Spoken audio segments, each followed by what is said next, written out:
역사는 위에서 내려다본 기록인 경우가 많습니다. 이긴 자들이 정리한 사실이기도 합니다. 자신들에게 유리하게 편집하고 후대를 염두에 둔 삭제 또한 빈번했을 겁니다. 민초들의 삶은 어땠을까요? 이조실록에 기록된 그들의 삶을 통해서 통치자들의 시각을 역추적할 수 있습니다. 현재의 상황과 대비하며 미래를 예측할 수도 있습니다. 오늘은 왕조실록이 아닌 백성실록을 읽어보겠습니다.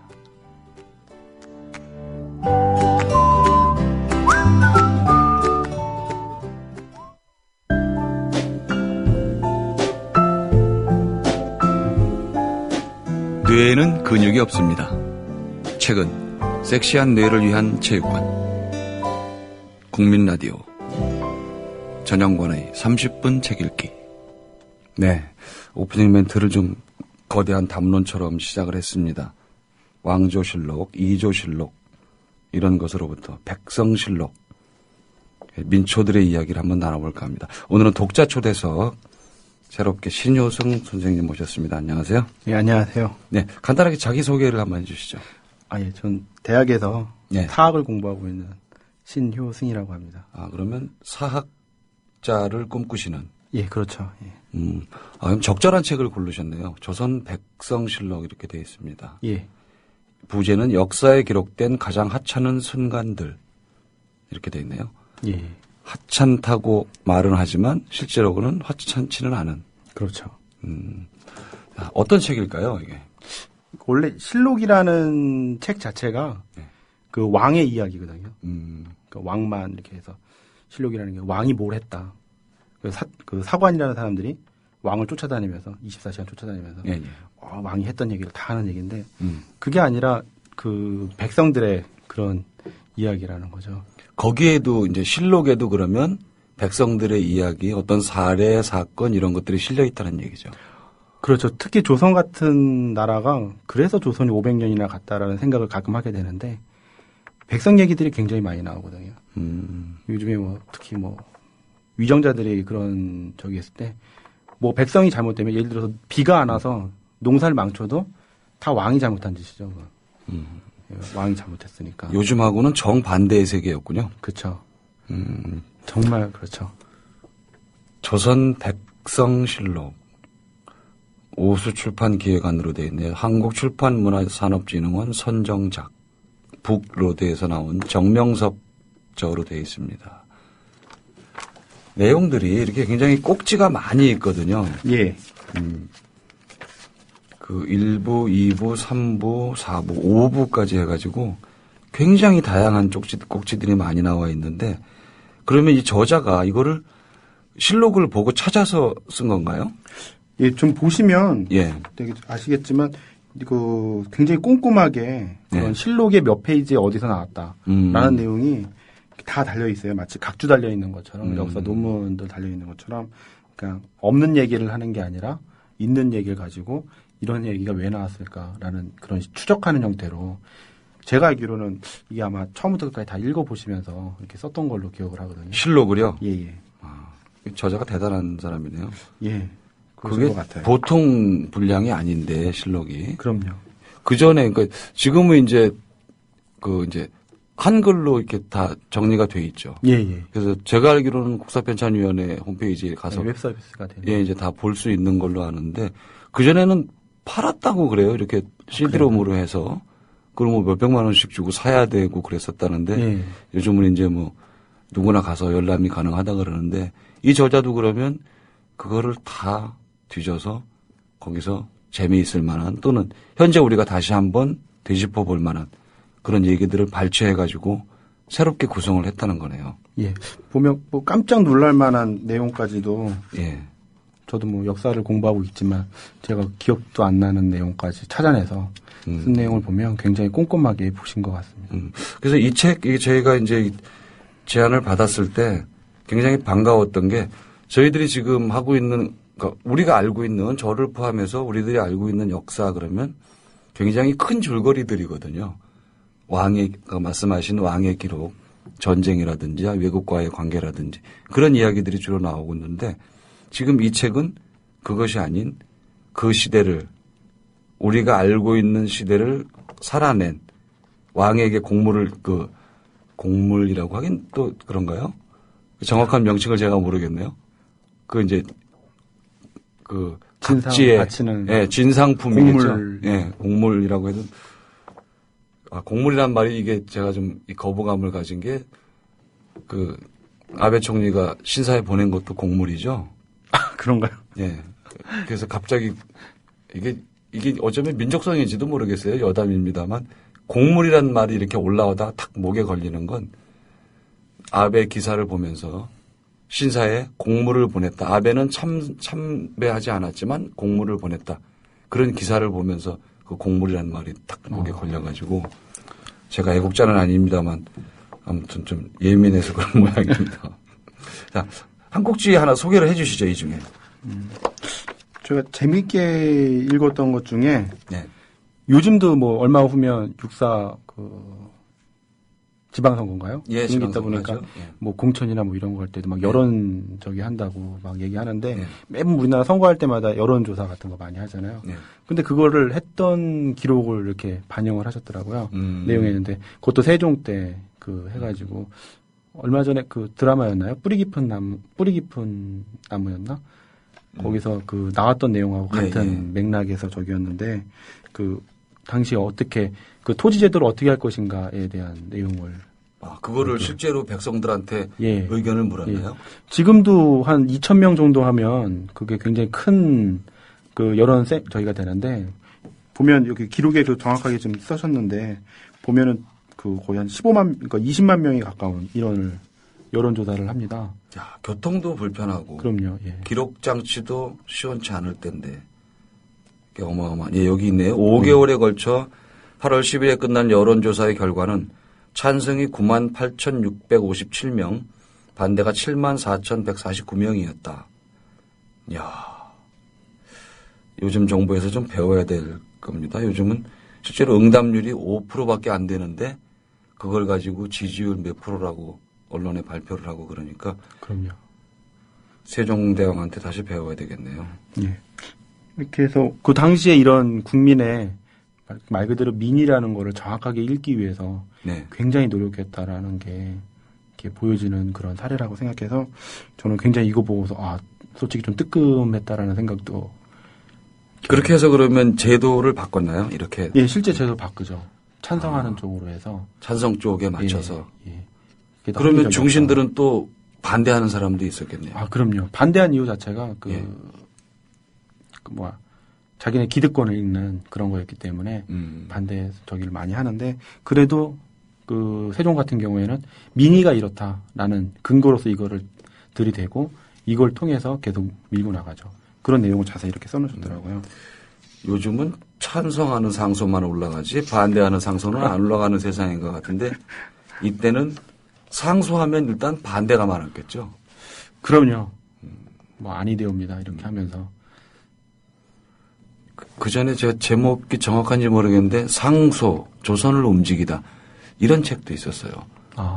그것도 상하권으로 굉장히 두꺼운 책이었는데 조선시대의 각종 상소들 그 상소가 올라감으로 해서 임금과 나머지 중신들이 어떤 회의를 했고 그 결과가 어떻게 사회에 미치고 변화가 오고 하는 그런 책들이었는데 제가 자꾸 역사책을 펴놓고 요즘 얘기를 해서 좀 죄송합니다.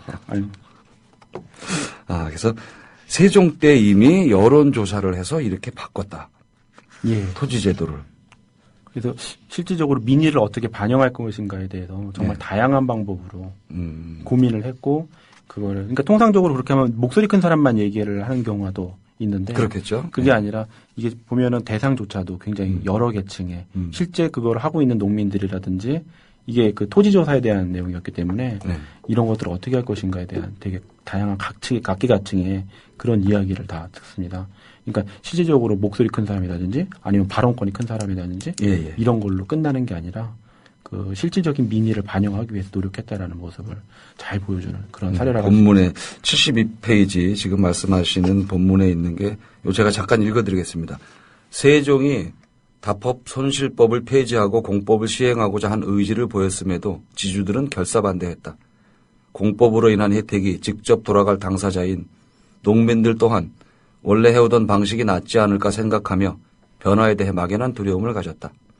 이런저런 핑계로 공법을 시행해서는 안 된다거나 뒤로 미루자는 반대 상소가 빗발쳤다. 그러나 세종은 포기하지 않고 신하들을 설득하는 한편 전무후무한 여론조사를 벌이기도 했다. 위대한 임금님의 틀림없습니다. 예. 자, 그런 꼭지가 하나 있고 조선시대에도 여론조사를 했다. 그런 꼭지가 있고 또 하나 소개를 해 주신다면. 그 지난 정권의 가장 큰 이슈 중에 하나가 운하였었는데 예. 그런 내용에 대해서도 하나 두 꼭지나 걸쳐서 이렇게 그 설명하신 내용이 있습니다. 요건 좀 자세히 말씀을 해 주시죠.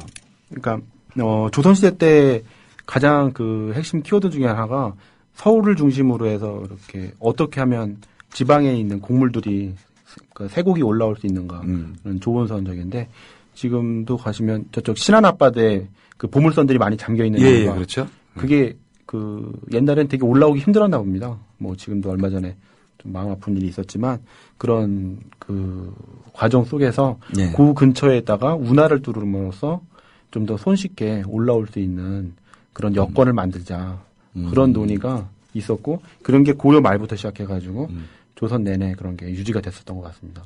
그래서 그런 내용을 왕들이 어떻게 추진하고자 했고 그런 내용이 결국은 어떻게 실패 혹은 부분적인 성공을 거두었는가 그런 내용을 자세히 고려시대 때도 그러니까 여기 지금 본문에는 최초 시도는 고려 인종 때 1134년이라고 되어 있어요. 예. 태안반도 운하에 대한 얘기가 나옵니다. 예. 태안반도의 운하를 개통하고야 말겠다는 고려의 꿈은 조선의 왕들에게 이어진다. 태조 이성계부터 시작해서 운하를 뚫는. 결국은 이게 성공을 하나요? 그 성공을 못합니다. 예. 거기서도 그런 얘기를 하는데 중국은 하는데 왜 우린 못하냐 이러면서 강행을 하는데 그게 쉽지는 않았던 것 같습니다. 왜냐하면 중국의 여건하고 틀리기 때문에.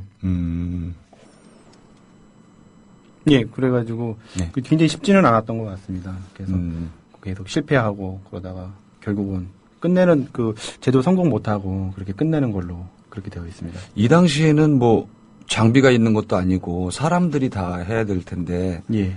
그러면 그 비용을 어쨌든 노임을 줘야 되지 않겠어요?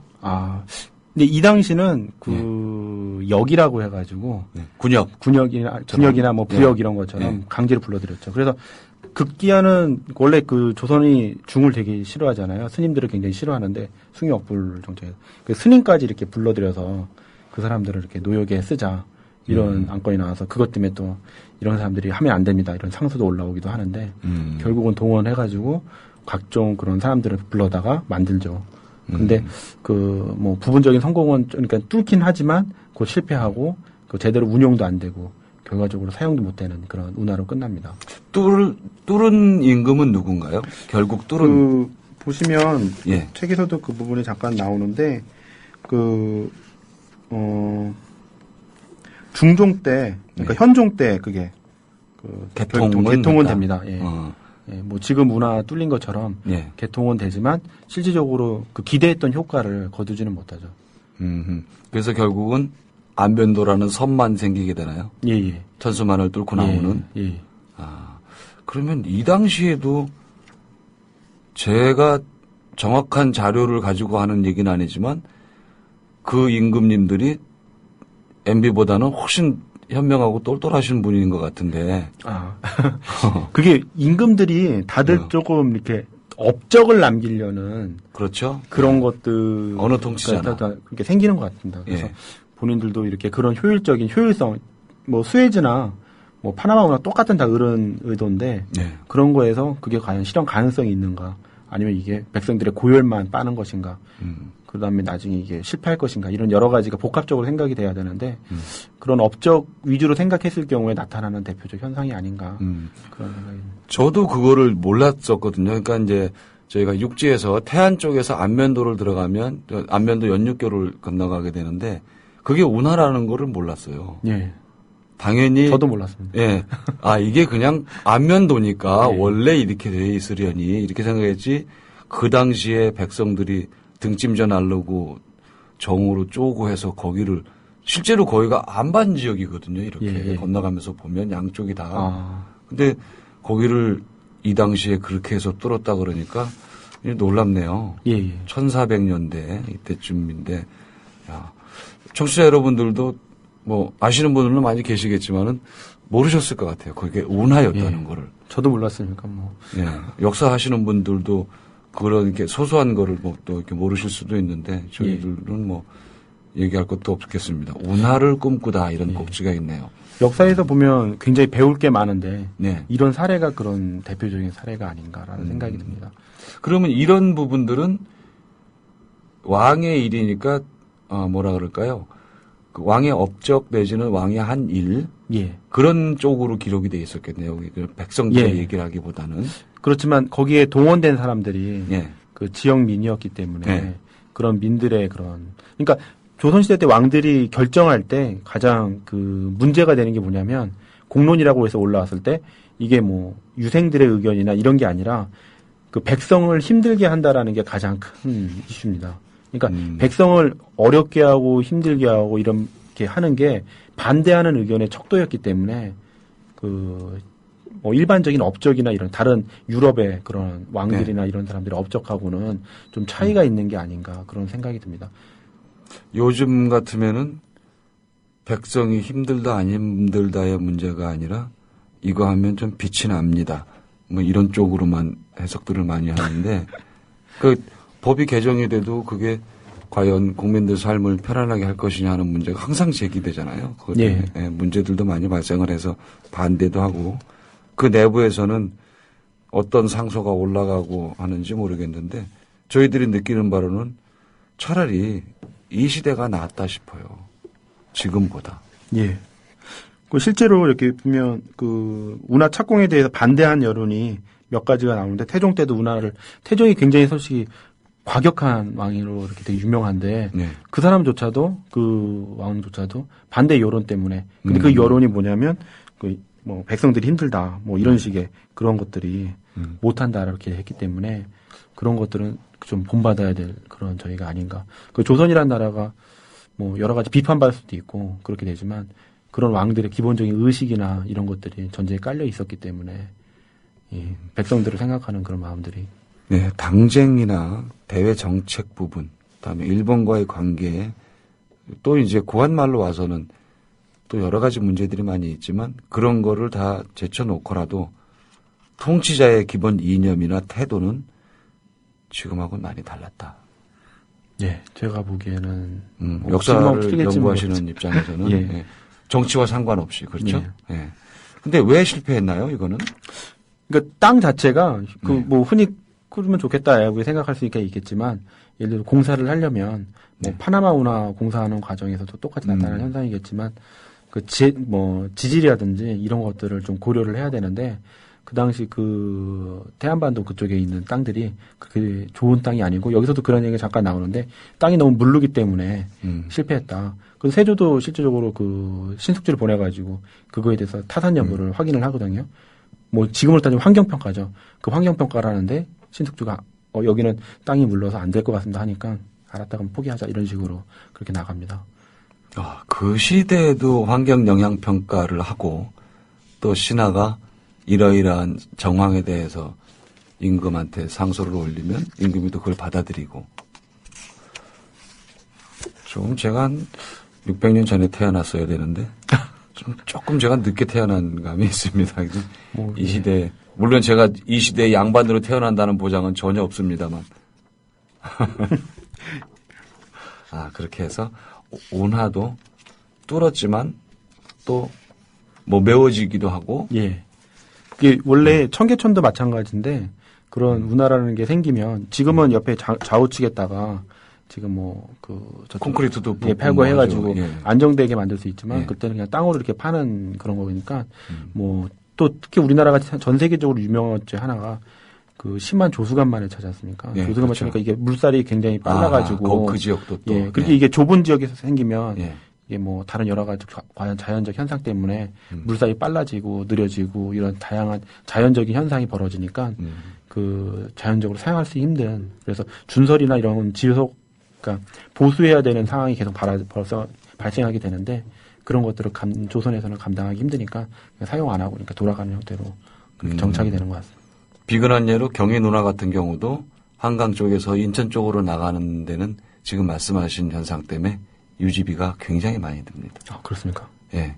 그냥 파놓기만 해서 되는 일이 아니고 그쪽에도 조수간만의 차이가 심하니까 연안 침식도 발생하고 퇴적도 발생하고 또 그런 수위차 때문에 배가 드나드는 데도 문제가 있죠. 제가 그쪽으로 몇 년을 그 외곽순환도로를 통해서 출퇴근을 하는 바람에 경희 누나를 아침 저녁으로 봤는데 화물선 다니는 거는 제가 양심을 걸고 얘기하건데 한 번도 본 적이 없고요. 순찰선은 가끔 지나갑니다. 꽤 많은 돈이 들어간 것 같은데. 예, 얼마 전에 TV에서 거기에 띄운 요트를 배경으로 연속극을 찍은 거 한 번 봤고, 겨울에는 이제 얼죠, 거기가. 굉장히 추워요, 그 동네가. 벌판이고 그래서. 그래서 제가 이제 경희 누나를 별명을 붙여줬는데, 세계 최대 규모의 스케이트장이다. 그 정도입니까? 네. 한번 가봐야 돼요. 얼었는데 뭐가 다닙니까, 거기에. 쇠빙선이 다닐 수도 없는 거고.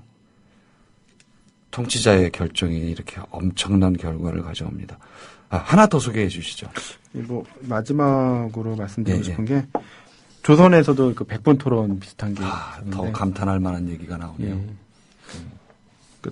이때도 이렇게 그 당시에 조선 백성들한테 가장 큰 이슈 중에 하나가 왜구들인데 그 왜구에 대한 그 관련돼서 그 태종 때 이후에 세종 때 그 대마도 정벌이라는 걸 합니다. 그건 국가적인 행사 그 사업으로서 추진이 됐고 그 상황으로 물러났던 그 태종이 직접 진두지휘할 정도로 굉장히 중요한 적이었고 그런 게 당시 필요했던 거는 그 삼남 지역에 그 조선의 삼남 지역이라는 거는 곡창으로서 가장 중요한 지역이었는데 거기에 왜구가 들끓게 되니까 그거를 처리한다는 명목에서 굉장히 좋은 적이었는데 그 이후에 이 대마도 복속에 대한 문제가 또 우리 땅으로 할 것이냐. 예, 그런 것들이 이렇게 일본하고 또 우리나라 자체적으로 이렇게 토론이 이루어지게 됩니다. 그런 내용이 좀 이렇게 일본과 우리가 100분 토론 내지는 끝장 토론을 벌이는 거네요. 그렇죠. 예. 그래서 결국은 일본이 이겼겠네요. 지금 일본 땅으로 돼 있는 거. 예. 근데 이게 좀 저희가 좀 재미있는 게 당시 이거를 주도했던 왕이 세종이었는데 그 세종 같은 경우에 그러니까 덥석 무는 게 아니라 여기 대마도에서 자기네가 이쪽에 귀속하겠다라는 식으로 언지를 올리니까 그거에 대해서 세종 같은 경우 그거를 덥석 무는 게 아니라 검토를 다시 하도록 그렇게 합니다. 나중에 그걸 또 그 토론하는 과정에서 너네 우리 땅 맞냐 이런 식으로 다시 한번 질문했을 때 일본이 아니다 뭐 하면서 여러 가지 이야기를 하면서 이렇게 빼는 걸 보고 실제적으로 일본의 의도라는 게 이런 거였구나.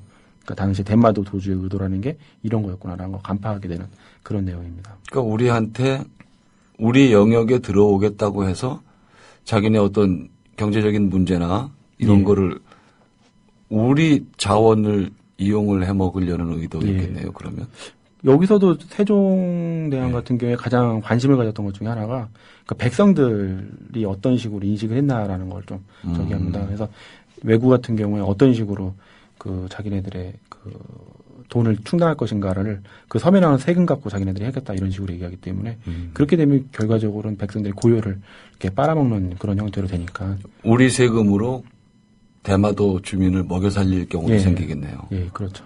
그렇다고 그 땅을 완전히 우리 거라고 못 받기도 쉽지 않은 상황인데 세종이 그래서 그냥 가라. 예, 그런 식으로 이렇게 결정이 납니다. 세종 임금은 여러 가지로 훌륭하신 분이에요. 예, 정말 훌륭하신 분입니다. 우리 그 당시에 물론 나머지 주변 정황이 어땠는지는 제가 뭐 모르니까 판단을 유보할 수밖에 없는데 왕의 입장이라 그러면 자신의 치적을 위해서라도 그거를 수용을 할 수도 있었을 텐데 실리를 따져본 거네요. 그러면 과연 우리가 얻을 게 뭐냐? 돈만 들어가고 실제로는 얻을 것도 없고 저놈들이 저러다가 그야말로 손 털고 뭐 바다 건너 땅이니까 붙어 있는 육지라고 그러면 무력 점령을 해서 그대로 유지를 할 수가 있을 텐데 어찌 그 당시에는 굉장히 먼 곳이었을 것 같아요. 대마도가.